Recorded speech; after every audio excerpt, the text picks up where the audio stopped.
If you're a woman in retail looking to grow your career, connect with industry leaders, and recharge in a supportive community, the Women in Retail Leadership Summit is the event for you. And to all of our male listeners, if you know an amazing female colleague who would benefit from this experience, be sure to pass the word along. Happening at the beautiful Ritz-Carlton Amelia Island on April 28th through the 30th, registration is now open at womeninretailsummit.com. Women in Retail Leadership Circle is the sister brand of Total Retail. Welcome to Total Retail Talks, your podcast channel for retail knowledge. Hello, and welcome to this episode of Total Retail Talks. I'm Joe Keenan, the editor-in-chief of Total Retail. I'm pleased to be joined on today's episode by Bob DeLoren, who is the CEO of Xcel Brands, as well as the co-founder of Orme. Bob and I are going to talk a little bit about kind of the fluctuating state of the social commerce landscape. Obviously, a lot of news about TikTok recently. We're going to talk about social commerce and how it factors into the work at Xcel Brands, as well as the new startup Orme. And Bob's really an expert here in this arena, so we're pleased to have him join us. Thanks for taking the time to have a talk today, Bob. Thank you, Joe. It's great to be here today talking about my favorite topic. Yeah, so there's a lot going on here. So before we get into all that's been happening in the social commerce kind of arena, I'd love for you to tell our audience first about Xcel Brands, for those that aren't yet familiar possibly with the company. So, Xcel is an industry-leading media and consumer products company that was formed about 15 years ago with a very forward-looking mission statement, and that was to reimagine shopping, entertainment, and social media as one thing. And quite frankly, the only social media platforms that existed then were MySpace.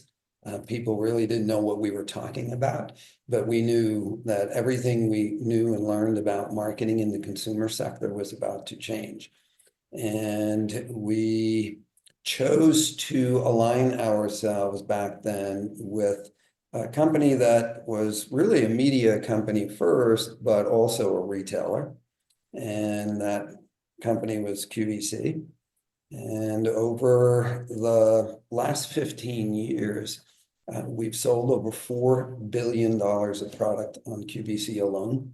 Of course, we sell HSN and Jewelry TV and some of the other networks and other networks around the world. And over that period of time, we've booked about 20,000 hours of studio content production time.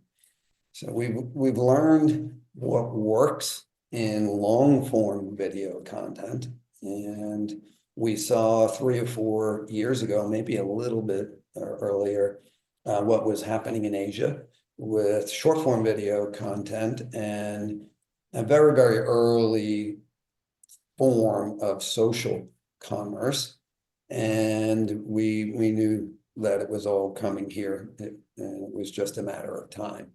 So we started building with a technology partner our own short form video and social commerce platform that combines the best of everything we know about video technology and how to create content that has the appropriate calls to action and high conversion value with the best of affiliate marketing and in many ways the best of social networking or sales, if you will, into one end-to-end technology ecosystem that really doesn't exist in the world today. When you look at all the platforms, most of them started as social media platforms and then brought the idea of social commerce or video sales. And the tech is still a little clunky. There's a lot of friction points. And when we built Orme, the goal was really 2 things. One, take all the friction points out, make it really easy, and democratize the influencer space. And that's what we did with Orme. And Orme officially launched in July of this year. It took 3 years to build the technology. So, with respect to Excel brands, tell us a little bit about maybe I'll just ask about audience and products in terms of who are you addressing through many of your social efforts, and what are the kind of the product lines that you're selling to those consumers? Well, it's important to know, how Excel is positioned for what's happening now in retail.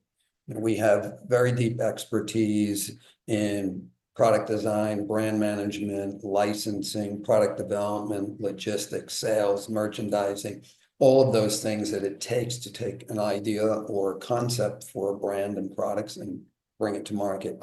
And then, of course, we have deep expertise in content creation and in talent management, because we've been managing television stars for all of these years. And we own 7 brands today, and each of our brands has either a celebrity, particular category, like Isaac Mizrahi. He is a celebrity designer. He's a 4-time CFDA winner, and apparel is very authentic. He also has the #1 show on QVC in terms of audience and volume. We believe that we are positioned uniquely well, given that we can be, for a lot of the new emerging brands where influencers are now shifting a little bit their goals and aspirations from being paid just to be an influencer for another brand to developing a brand, bringing their vision and their thoughts about products to fruition. That's easier said than done for most influencers. We're that place where they can come. We can do all the brand development, all the product development. We can bring in manufacturers to do it. And we have distribution on TV. We have distribution in just about every brick and mortar retailer, from luxury retailers like Neiman Marcus down to mass merchants. Then make the Orme platform or something similar that we may create in the future, because Orme today is focused on beauty, where we can provide distribution for them, where they have an inside track on exposure within the Orme platform. So you've kind of been a forerunner and a real trailblazer in terms of the content creation, thinking about social audiences, and then marrying that with the commerce aspect, right? And the technology to create those seamless shopping experiences on social, which has become so much more popular in recent years. With that in mind, maybe you want to talk a little bit about that kind of integration between content and shopping, and how that's happening on social, and why that's so important to the business strategy behind Xcel brands. When you think about the legacy media companies and their distribution is shrinking every year.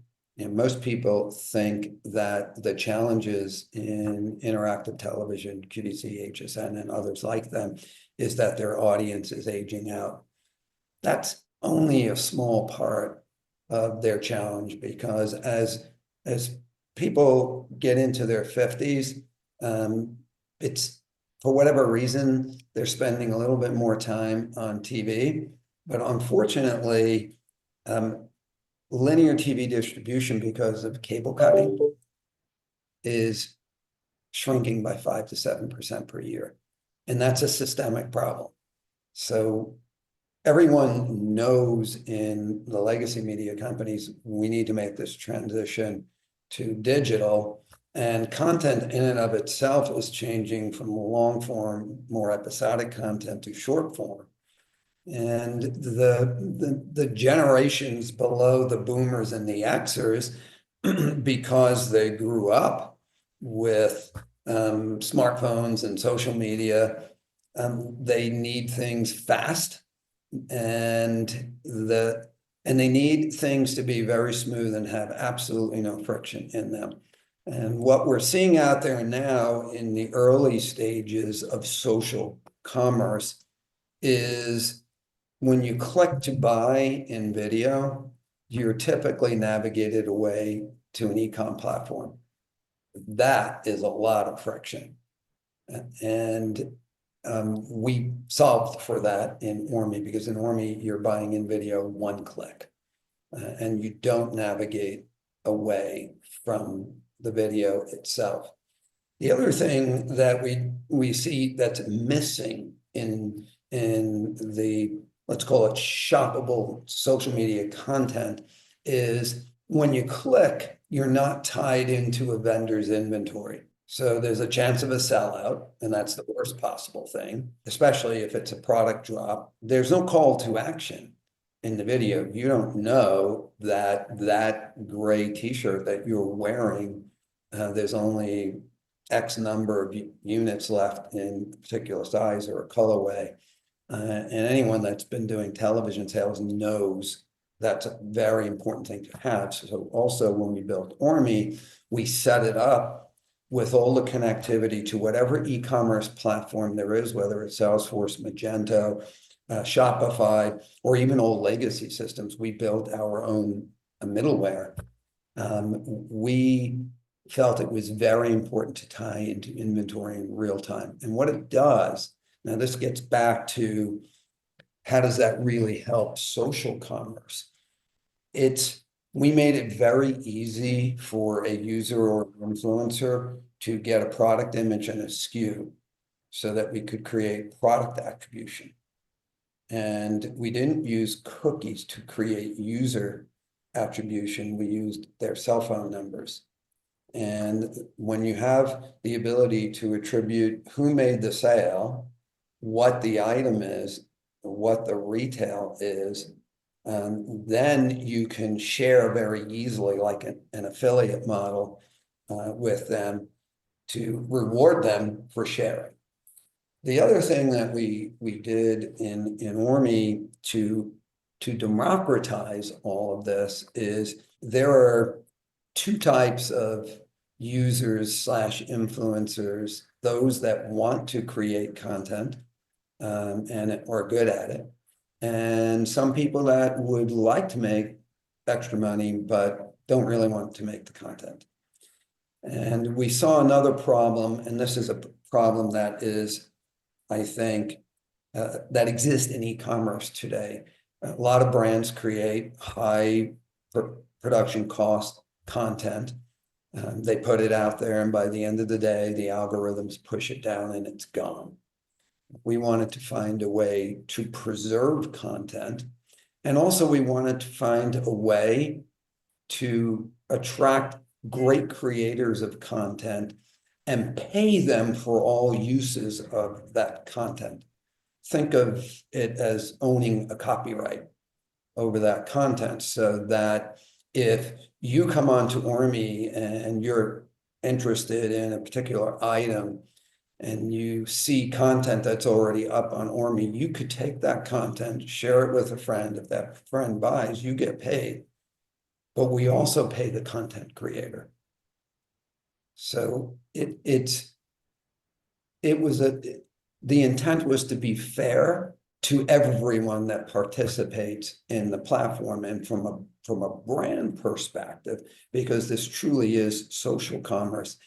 Orme its revenue model is not based upon selling ad dollars. It's instead of it being a pay to play model, it's a pay for performance model. When a brand comes on, it's free to integrate. We do it all because we've built all the connectivity. We can connect to anyone's e-commerce platform within minutes. And they don't pay anything until the sale happens. So it fixes a problem, because as you know, anyone that's in the e-commerce space or focused on it, return on ad spend is becoming prohibitively expensive. So we tried to fix a lot of these things when we were concepting what does Orme need to be, what does it need to stand for, how do we advocate for the influencers and users, how do we advocate for the brands, what are the concerns of brands. Most brands, and you know, I've been in the brand space long before I started Xcel, I started one of the largest brand management companies in the country. Brands, it's tough for them to get their heads around user-generated content because they have a particular point of view and a story that they want to tell about their brand. And there is a lot of content out there on platforms like TikTok, which could be a little troubling for better brands. We built a content moderator. And it's an AI engine that is there to filter for obvious things and things that are not so obvious, that are inappropriate. And recently we made a decision that because anyone can come onto Orme, use content that's on Orme, or build what we call a digital shop, which is curated video content that people can shop from. Anyone can do that. They don't need to create content. We recently changed the marketing fee payments that we make, and we created the concept of an influencer versus a user. So a user is someone that has less than 5,000 social media followers, and users can use any content on Orme. They can share it and get paid. And when you get over 5,000 followers, then you can become a content creator, get paid for what you sell, and get paid an override on all uses of your content. So that is really built for the brands to address their concern, because when you look at even TikTok itself today, you don't see many prestige brands there, and their average ticket prices tend to be lower. And Orme's really targeting more of the, I would say, premium and better, not the true luxury beauty market. And the reason we decided to focus solely on beauty is we launched in July, and we loaded brands on from various different categories and did a lot of analytics on conversion and friction, return rates. And then we started thinking about, our own beliefs about how all of this evolves, because according to McKinsey in a recent report said social commerce should be at around 650 billion by 2030 in the US and 6 trillion worldwide. So it's a big market. And we know that there will be very large multi-category retailers that take market share, significant market share, and it may be Amazon, it may be Instagram. But then there are going to be specialist platforms that are built around a common interest. And we took notes from what happens in legacy media. When you think about the brilliance of Discovery, is they built channels around common interests, HGTV, the cooking shows, the car shows, and they have very, very high customer or viewer engagement with their audience, more so even than Disney, because they've built interest around this common subject matter, point of view or common hobby or whatever it is. And we're seeing that now with some video commerce companies. I wouldn't call them social commerce companies yet, because they're just selling through video. They don't have any affiliate attribution engines built into their tech so people can share and make money. But one of them is Whatnot, and it was brilliant. It just focuses on collectible items, Pokemon cards, baseball cards, football cards, whatever they are. And they run live events. It's a drop, and it's working very well. They have a great valuation. Flip started in beauty and then started getting into other categories. Only time will tell whether that was smart or not. We started in multiple categories, learned, and then said, let's focus on beauty. One, when you think about beauty from the traditional brick and mortar retail perspective, or let's call it the analog perspective, Think about how beauty is sold. Go to Bloomingdale's on the east side, Macy's and Herald Square. The first floor is beauty. And if you look out across those aisles, it's people demonstrating the product, putting the makeup on customers. They want to learn. There's a certain exploration that happens with that and discovery, which lends itself incredibly well to video commerce. And that's why, we're going that way. So you mentioned, Bob, TikTok, and we're going to talk. I want to ask you, I'm going to follow up a little bit about the content creator, the influencer themselves. But first on the platform. As we record this in late January, there's obviously been a lot of news around TikTok. The ban that was going to be happening that has since been reversed, but there's no kind of long-standing future for it, right? It's still kind of in flux. We don't know what's necessarily going to happen with that platform here in the US. So, Right. without asking you to kind of foretell the future, I'd love to get your take on, what the uncertainty around TikTok, how that impacts your organization, Excel Brands and Orme, but kind of social commerce in general. What are your thoughts there? So I don't think anyone has a good enough crystal ball to know exactly what is going to happen here, but there is an enormous amount of uncertainty with TikTok. I read something a week or two ago in the news that the government now has said anyone that buys TikTok Yeah. cannot buy it with the source code, which is interesting. So what are they really selling? Having spent 3 years with an enormous team of coders and engineers to build the Orme platform, I can only imagine what went into creating that source code for TikTok. The country, the federal government has determined that this is a strategic threat, and something will happen here. It will either be sold or shut down. And I don't think good alternatives or Rednote or any other similar platforms. And what we're seeing now is suddenly Orme's downloads went from, say, 100 per day to 1,100 per hour. And we're getting calls from major influencers talking to us about, well, how could we possibly partner with you on Orme in some way? And these are calls that would not have happened before all of this. And of course, there's been a lot of coverage of Orme and some of the other platforms in major press, because we're alternatives. There aren't that many marketplaces that exist today in the video and social commerce space. That was going to be my follow-up is do you foresee the movement of content creation onto other platforms and kind of replacing or picking up what was potentially being produced on TikTok onto other platforms, Orme included?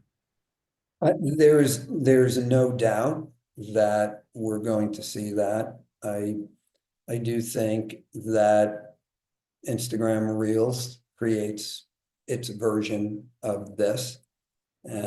Amazon for sure, they've been trying, but they will figure it out. And I do think there will be platforms that emerge that are specialist platforms. We believe that beauty is a natural. We think food would be another natural to do that in, where we create a community around celebrity chefs and up and coming chefs, people that can teach people how to do this, that are passionate about it as a hobby.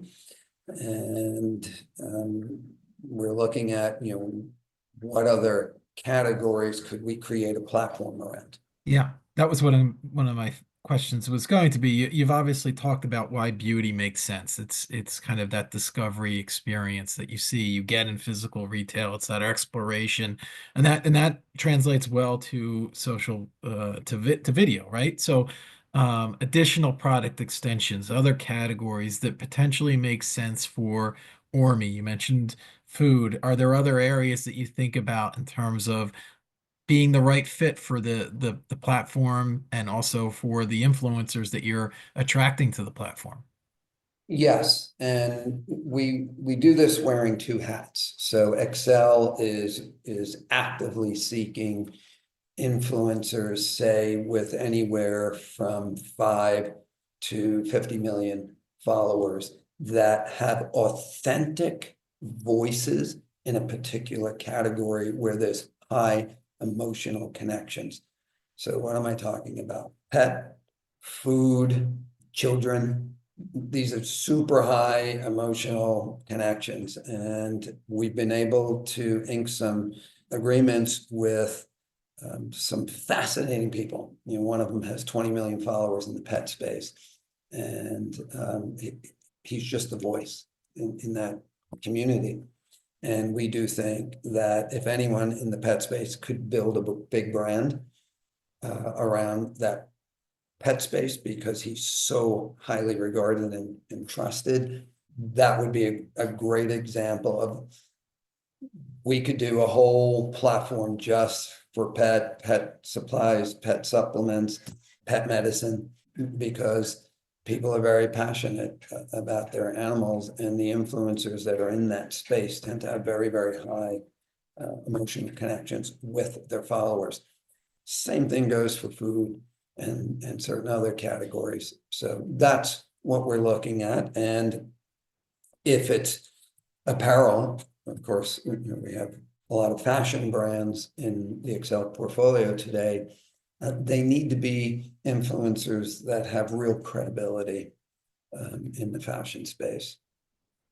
That's a perfect segue into what I wanted to wrap up with, Bob, in terms of the influencers themselves. And you talked about the market opportunity here. I think you cited a McKinsey stat about kind of the market opportunity for brands that are kind of getting into the social commerce arena and thinking about working with influencers and platforms such as Ormy.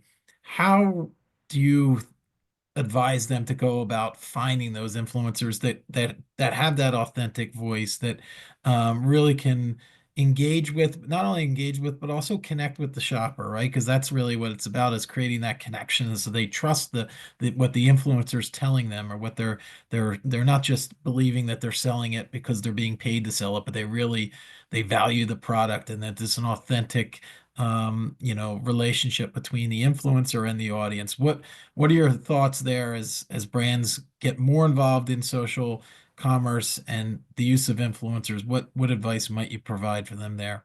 So, my advice is, there's a lot of technology out there that can give you a lot of analytics on influencers in any category. So let's just use beauty as an example. We can go in and search the entire planet for influencers in the beauty space. And then we can rank them. We can get a lot of analytics on them.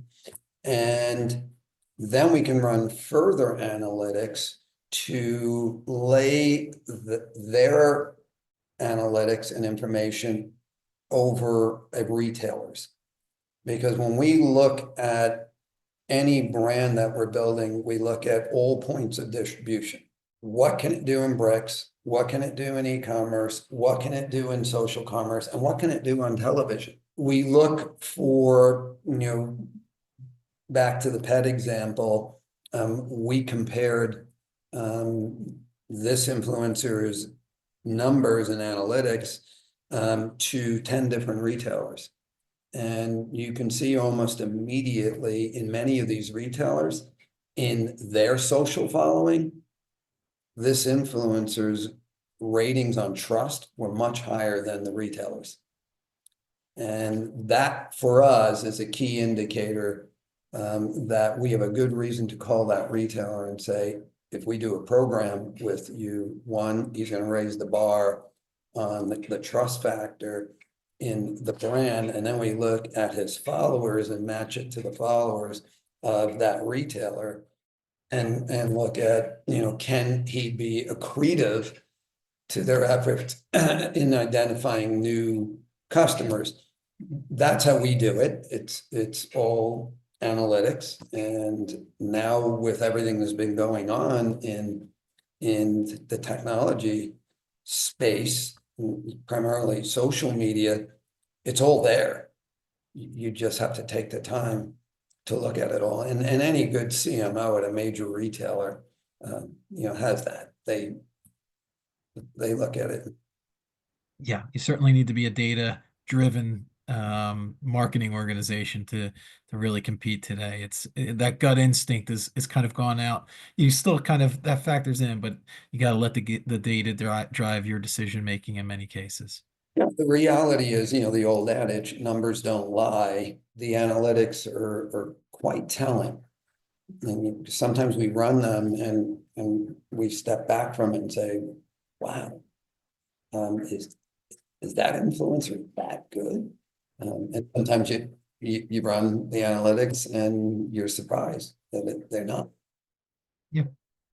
And it eliminates, to your point of the trust, it eliminates that level of skepticism, right? That the consumer's not being sold to by the brand, but it's being sold to by somebody that they trust. So they wouldn't be telling them, try this product, use this product, use this beauty brand if they really truly didn't believe that it was a great product. The viewer on TV knows when one of our hosts or guests on a show is real or not. And they pick up on it. It's no different in social media. People can see right through it pretty quickly today. Maybe in the beginning they didn't, but now they know.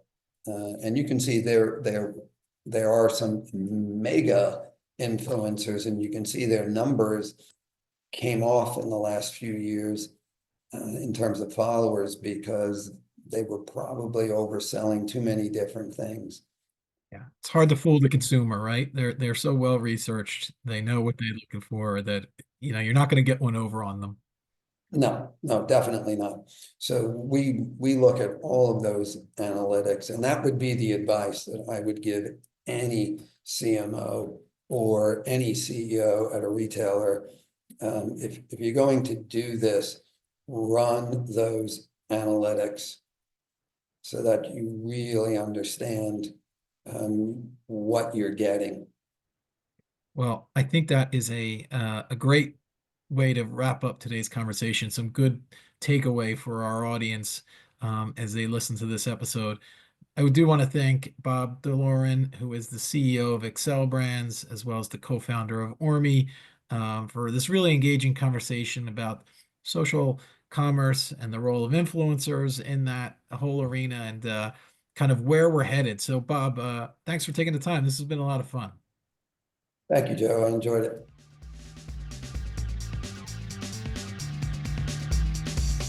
Thanks for listening. For more information on this podcast, please check out our podcast channel page at mytotalretail.com/podcasts for show notes. Total Retail Talks is available on Apple Podcasts, Google Podcasts, Stitcher, and Spotify. Make sure to subscribe on our podcast channel page as well. If you've enjoyed this episode, please take a few moments to rate and review this podcast. Thanks, and until next time, this has been Total Retail Talks. Female retail leaders, join us at the Women in Retail Leadership Summit from April 28th through the 30th at the Ritz-Carlton, Amelia Island, Florida. It's 3 days of insights, networking, and inspiration. Male listeners, share this with your female colleagues. Register at womeninretailsummit.com. Women in Retail Leadership Circle is the sister brand of Total Retail.